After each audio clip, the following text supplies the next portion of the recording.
মনকে শান্ত করার উপায়। মন বড় চঞ্চল, মন বড় অস্থির, মন বড় অশান্ত। মনকে নিজের মধ্যে ধরে রাখা যায় না, সে এদিক ওদিক চলে যায় বারবার। আমি পড়ায় মন বসাতে চাই, মন কিছুতেই বসতে চায় না। আমি কাজে মন বসাতে চাই, কিন্তু কাজে কিছুতেই মন বসে না। সে সব সময় এদিক ওদিক চলে যায়। সত্যিই কি তোমার মন চঞ্চল, সে এদিক ওদিক চলে যায়? না, তোমার মন কোথাও যায় না, কোথাও যেতে পারে না। সে এখানেই থাকে, তোমার সঙ্গেই থাকে। তোমার সঙ্গে থেকে সে কিছু না কিছু ভাবতেই থাকে। তোমার মন কোথাও যায় না, সে তোমার সঙ্গেই থাকে। যখনই তুমি তোমার ইচ্ছার বিরুদ্ধে যাবে, তখনই তোমার মন ছটপট করতে শুরু করবে। যা তুমি করতে চাও না, সেটা যদি তোমাকে দিয়ে করানো হয়, তখনই তোমার মন চঞ্চল হয়ে পড়ে। কোনো প্রাণী যখন খাবার খায়, তখন তার ততটাই খাওয়া উচিত যতটা সে হজম করতে পারে। সে যদি বেশি খেয়ে ফেলে, তখন কি হবে? গড় হজম এবং তার বমি হয়ে যেতে পারে। ঠিক সেই রকমই যতটা চিন্তা করা তোমার প্রয়োজন, ততটাই চিন্তা তোমার করা উচিত। তবেই তোমার মন ঠিক থাকবে।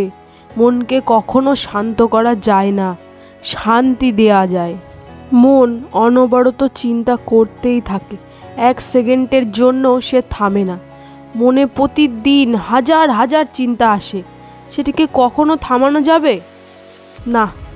এই হাজার হাজার চিন্তাকে কিন্তু কখনো থামানো যাবে না। চিন্তা অনবরত আসতেই থাকবে, এই চিন্তা থামানো অসম্ভব। দেখো, প্রবলেম এটা না যে আমাদের মনে প্রতিদিন হাজার হাজার চিন্তা আসছে। প্রবলেম এটা যে আমাদের মনে যেসব হাজার হাজার চিন্তা আসছে, সেগুলোকে আমরা কতটা গুরুত্ব দিচ্ছি, সেগুলো নিয়ে আমরা কতটা ওভার থিঙ্কিং করছি, কতটা বেশি গুরুত্ব দিচ্ছি। প্রবলেম সেটা। এত গুরুত্ব দেওয়ার কোনো কারণ নেই। যত বেশি গুরুত্ব দেব চিন্তাভাবনাকে, তত আমাদের মন অস্থির হয়ে পড়বে, ছটফট করতে থাকবে। দেখো বন্ধুরা, যেটুকু দরকার সেটুকুই ভাবো, তার বেশি চিন্তা করার দরকার নেই। অত দুশ্চিন্তা করার কি দরকার আছে বন্ধু? সামনে যতটুকু দেখতে পাচ্ছ ততটাই চলো। যে রাস্তাটা তুমি দেখতে পাচ্ছ না, সেখানে কিভাবে চলবে সেটা নাই বা ভাবলে। যে রাস্তাটা তুমি দেখতে পাচ্ছ না, সেই রাস্তায় তুমি কিভাবে চলবে সেটা এখন থেকেই ভেবে কি করবে? আমরা কি ভবিষ্যৎ কেউ দেখতে পাই? কেউ আমরা ভবিষ্যৎ দেখতে পাই না। তাহলে কেন ভবিষ্যৎ নিয়ে দুশ্চিন্তা করে শুধু শুধু মনকে অস্থির করে তুলি? মন তখনই শান্ত হবে যখন আমরা চারিদিকে সব চিন্তাভাবনাগুলিকে একসাথে খিচুড়ি না পাকিয়ে আমাদের ঠিক যেটুকু প্রয়োজন এক এক করে ঠিক ততটুকু ভাবনার সাথে আমরা কাজ করি।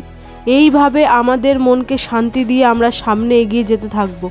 আর মন যখন শান্ত থাকবে, তখন সামনের পথও সচ্ছল হয়ে উঠবে।